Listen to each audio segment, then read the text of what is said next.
Sir నమస్తే అండి. నమస్తే అండి. ఏం పేరు సార్ మీ పేరు? రాధాకృష్ణ అండి, గుడ్డూరు. ఏ ఊరండి? రాజగూడెం సార్. ఎంత వేసారు సార్ మిర్చి? 4 ఎకరాలు వేసింది. ఎట్లా ఉంది సార్ రేటు? రేటే సారు అంతా 10,000 12,000 అంటున్నారు. అంతా నల్లి వచ్చినాయి, పెట్టుబడులు కూడా రావు సార్. గతంలో ఎలా ఉంది రేట్లు? ఇప్పుడు ఎలా? గతంలో 20,000 అమ్మింది సార్, నేడు 20, 21. గతంలో మీరు ఎంత అమ్మారు? 20,000 అమ్మింది సార్ పోయిన సంవత్సరం. ఈ సంవత్సరం ఏ రేట్ లేక గిట్టుబాటు ధర కూడా రాట్లా. రైతులు ఆత్మహత్య తప్ప ఏమీ లేదు. ప్రభుత్వం ఆదుకుంటుంది, రైతు భరోసా ఇస్తా అని చెప్పి సార్ అడేశారు.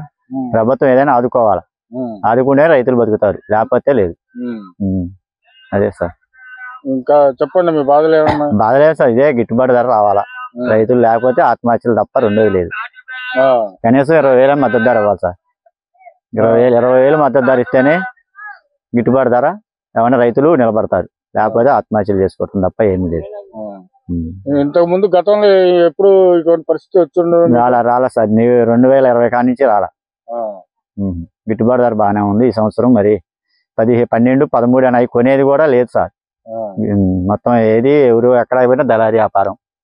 ఆడికి ఆసపోతే వాళ్ళు అడిగిన రేటుకి మనం ఇవ్వాలి, అడిగిన రేటుకి ఇచ్చేయటమే. మరి ఇంకా రైతులు ఏం చేస్తారో మరి ఆ ప్రభుత్వం ఏం చేసిందో చూసుకోవాలి.